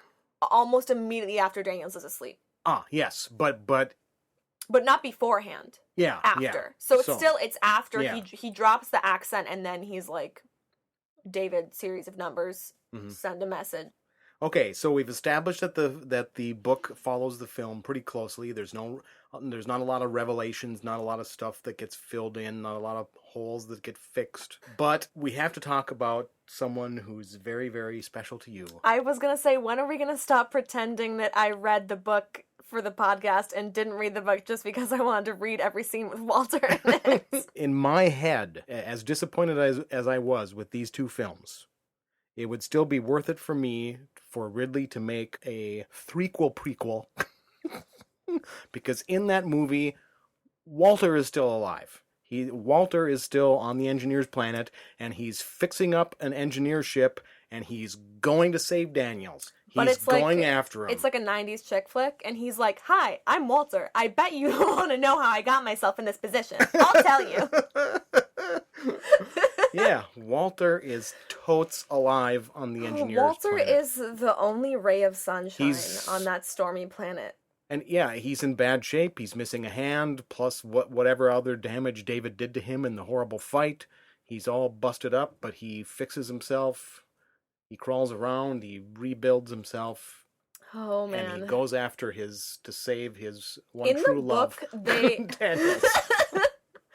In the book, and they live happily ever after in the cabin that he helps her build. Oh, that was too much for me. So, what are some great Walter bits that are in the book that maybe aren't in the film? I'll tell you. Well, here's the thing. Something that they don't. Well, let's go back. In the movie, it's made semi-obvious. I have some salt here. Semi-obvious that the entire crew was made up of couples, married couples. Mm-hmm. In the book, it states outright only married couples are recruited for this type of mission. In the movie, you sort of realize that, but literally every other character states that they're married on camera except for the gay couple. Yeah, because the only scene that really revealed them as a couple was in the Last Supper. Which was deleted. That wasn't in the film. Yeah, and so the only realization I got of that was, like, Hallett dies. One of the husbands dies, and then Lope is, like, freaking out. And I was in the theater, like, are they, like, squinting my eyes, like, gay? Yeah, I didn't even, I don't think I would have even suspected that in the film had I not already seen the other, I would have just thought they were friends. They were crewmates. So but a little salty about it, but it's fine. Don't worry. So I guess something that struck me in the book a lot more than the movie is just not only has Daniels lost her husband in this horrible accident when they left Earth planning on having a life together, but she's immediately so alienated from the rest of the crew in such a brutal way. Because now every interaction she has with them, it's always poor Daniels lost her husband. And what I'm getting to is that Walter is the only other, quote, person, unquote, that's sort of around who, like, doesn't have a partner and from some perspectives isn't gonna be like poor Daniels because he's a robot, but he's definitely like poor Daniels, but just like in a very low-key way. Yeah. So they're always together. They're like walking together. When they're like on the planet, they're going on like Daniels and Walter. Yeah. Whenever they go anywhere, they're almost always together. It's almost never like Daniels goes off someplace by herself. Like even there's one time where she like gets I don't know if it's an order. I don't know, she gets up to go someplace in the cathedral, and like Walter just like gets up to go with her. Just like cause they're best friends. But one of the more significant changes from the movie to the book is at the beginning, right after Jacob dies, her husband. In the movie, she is like, I'm gonna go check on the terraforming equipment. And Walter is like, I will assist you because I'm in love with you, or whatever. Don't worry about it. In the book, Christian Captain orders her to take a few days of rest, and she's like, I don't really want to do that. I don't just want to sit around. And he's like, take a few days, Danny. Cry it out. Like, he literally says, cry it out. And she's like, screw you. But then, like, goes to her cabin because, like, she got ordered by her captain to be on leave. And Walter comes and convinces her to basically just like sneak out and like go and do some work anyways. And he's like, oh, you know, like, come on, like I'll go with you. There aren't cameras most of where we're going. I don't know. And is like, anyways, even if Lope, who's the head of security, notices, like, I don't think he'll care. And he's definitely not gonna like talk to Orem, and Orem has way more other stuff to worry about right now. And like it convinces her to leave with him. And they're just precious. Let me throw something out here at you. Aliens. In Aliens, we learn that Ripley has lost a daughter. Yeah. Because she got lost out in space in her cryo chamber, and decades have passed, and she never... It's Daniels! She never sees her daughter. So there's an arc in Aliens, outside of dealing with the aliens themselves, where Ripley has had that loss, and then she meets Newt, who has lost her parents, and then they kind of becomes connect. A surrogate family, and it's all very nice, and it's this nice character thing that develops alongside the action horror movie. Now, what they could have done in Alien Covenant is they could have played off that, because you have... With Daniels and Daniels Walter. loses her husband, but then Walter's her friend, and you could have had an arc through the movie that Walter's companionship brings something back to Daniels, and Daniels obviously brings something to Walter because he's seeming to sort of move a little bit beyond his programming maybe, and having these... But of course they don't do any of that, because what is Alien Covenant about? I don't know. It's a big I just need mess. them to be best friends so bad. I just need my Daniels Walter sitcom where they're posing back to back with their arms crossed.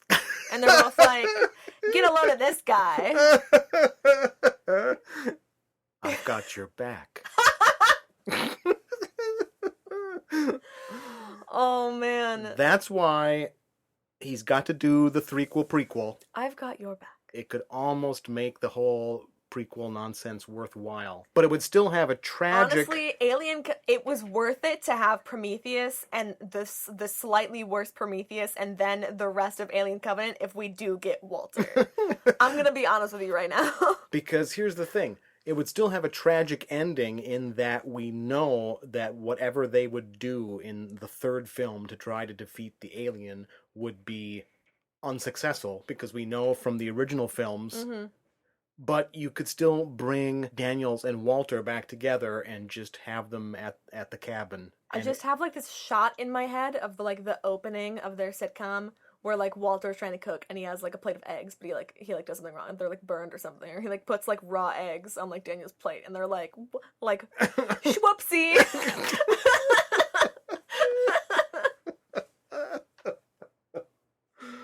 Okay, but let's continue.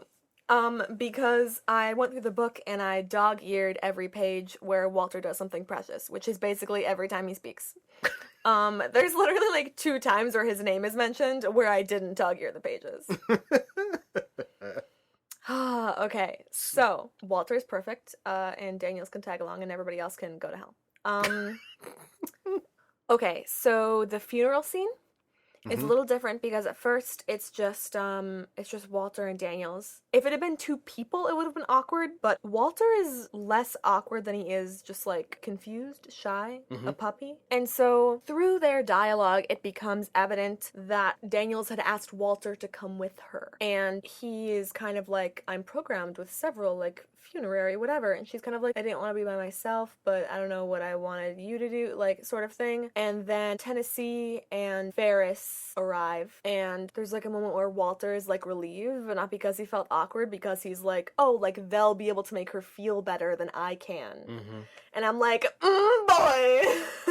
I guess the other, like, big change from the movie is after the scene where David, like, gives Walter, like, a creepy first, like, recorder lesson. He gives one of the flutes to Walter, which I don't remember if he gives one of them to him in the movie or not. But then afterwards, there's a scene where Walter and Daniels are, like, by themselves because everybody else has, like, gone off on, like, tiny missions or whatever, and are trying to contact the ship. And so they're just kind of chilling, and Walter's like, you know, you go to sleep, and Daniels is kind of like, yeah, right, buddy. And he starts, like, playing the flute, and he plays, like, 2 notes, and they're, like, horrible and awful, and he's, like, embarrassed. And then Daniels, like, really encourages him to keep going and keep trying, and he's like, I don't think you understand, I literally can't. Creation isn't built into my program, and it's not something I can do. And she's kind of like, nobody cares, robot, play it. Just kidding. She's like, then just do trial and error, like, whatever, like, just keep going, it doesn't matter, like, pretend I'm not here.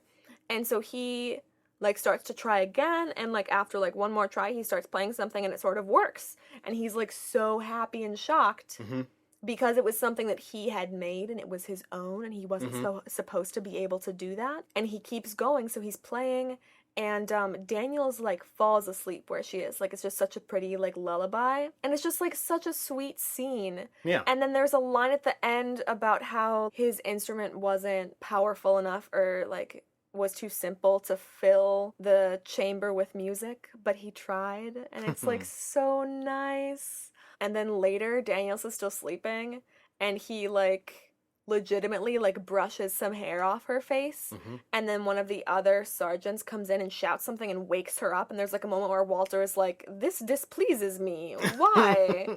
How could this be that I would be upset by her waking? And I'm just like, oh, Walter, like, I'll teach you how to make scrambled eggs. But there's not as intense of a, I'm really into the scene where he comes out of nowhere to fight David after you think David's killed him. And he, like, screams at Daniels to leave, and she, like, hesitates, and then he, like, screams louder. And that doesn't really happen in the book, because there's one of the other sergeants is there. And so he's kind of like, go! And they both just, like, run away. And I was like, no, you have to hesitate. Otherwise it means nothing.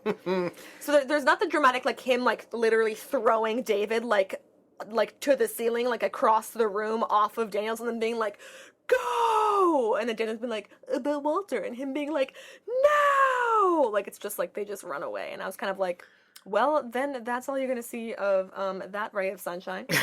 Because, yes, that is... But I guess that's none of my business. Because that is an effective scene in the film. I know, it's so very moving. Heroic. Because he's like, go! Like, go! And she hesitates because she obviously cares for him in some way. She doesn't want to just leave him behind, robot or not. And then, of course, and then you get a, you know, pretty exciting action sequence as the 2 androids Yeah, because it preps you so much for this intense... Roboto. Yeah. robot fight because because when he starts screaming at Daniels, you're like, oh, it's about to go down. Oh man. In the movie, Daniels like stabs that nail like pointlessly into David's chin, and in the book, she shoves that thing right in his eye, and I was like, whoa, Daniels, get it.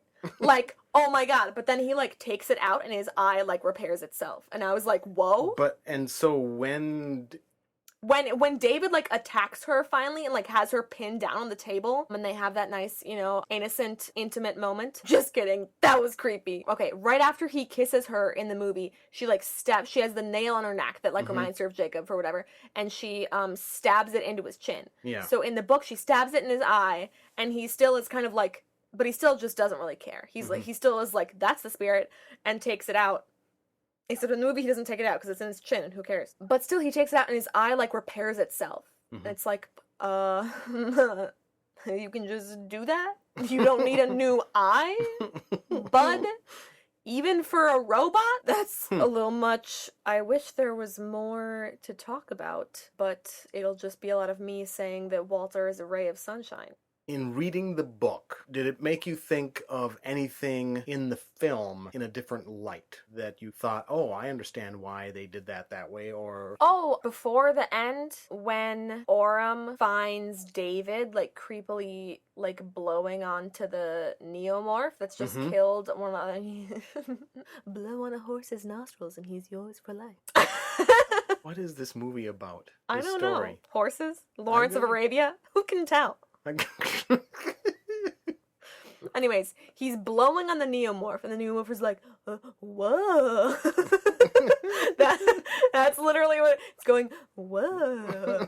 And Orem, like, stumbles upon him and is like, oh, you're screwed up, and leads him down. And in the movie, basically, is immediately attacked by a facehugger. Like, David's like, look in this egg. It's totally safe. And he's like, okay, and just like sticks his head over it, and everyone's like, here it comes, and then pff, there it was. There's several instances before that specific part where David did something and didn't hurt him and could have. I'm doing a bad job explaining it. Basically, the reader and Orem are lulled into a little bit of a sense of security, because first he's explaining what he's doing his Bond villain, like, this is what I've been doing, this is my life's work. Yeah. And he tosses Orem an egg, like a facehugger egg, whatever, but it's petrified. But there's still a moment where Orem catches it, and then he's like, why did I do that? And he's like afraid that something is gonna happen, and David's like, you silly man, it's petrified. That's exactly what he says. And Orem's kind of like, okay, and like puts it down. And then he looks into a different egg. He looks into an egg before the egg that actually gets him. And David's like, don't be silly. It's petrified again. And this is like the big egg. The egg he tosses him is like a tiny like embryo, basically. And then he looks into like one of the big eggs, and it's fine. And it's like, it looks like it's about to jump out and get him, but nothing moves. And he's like, okay. And then they like go down to where the real eggs are. And there's like this moment where David like puts, it's kind of weird, like I was kind of out of place. He puts like ointment under his nose and then is like, take some ointment, it smells bad down there, like obviously he gives more of an explanation than that, but that's literally what happens, is that he's like, it smells, this will neutralize the stank of my creations. And Orem's kind of like, I'm not touching some nasty ointment that you are handing me out of nowhere. And David's like, it's fine. It smells like lavender. And then just like wipes some on Orem's fingers. But from Orem's perspective, he's just considering this as like a potential threat, I guess. And so from his perspective, David could have again hurt him, I guess. Cream of alien. And so, but he kind of smells it, and he's like, oh, it does smell like lavender. And then, they go down there, and he's like, this smells like straight ammonia. And he like puts it under his nose, and he's like, oh, that's better. Okay. Literally, it's like a whole thing. Yeah. I have no idea why. And then David's like, look in this thing, it's safe. And he sort of, like, he tries not to, he doesn't put his whole face over the thing, like, he sort of just, like, peeks in, like, he's still nervous, but of course it gets him, because they're fast. It's quick! So the whole idea that you've just seen this android like trying to communicate with this scary monster thing that's just ripped the head off of one of your crew members. Yeah, and then you shoot it and he displays the most emotion of like any android from Weyland Yutani like ever. Yeah, but then you just go along with him and look into creepy, squishy things. Multiple times. Yeah. Which is, fine. Don't worry about it. To be honest though, like, if you're trying really hard not to think while you're watching it, it's kind of fun. It's pretty fun. That is all the time we have for this episode because Walter was robbed wrongly of his life. Tune in next time for episode 44, The A2s Always Were a Bit Twitchy, part 2 of our multi-part Alien retrospective as we discuss the classic original Alien and its classic sequel aliens. Remember that Generations Geek is a part of the Chronic Rift Network, which broadcasts from space, where, unfortunately, you can hear David playing his flute. Please give their other fine podcasts a listen at chronicrift.com. Thanks for listening, and come back next time.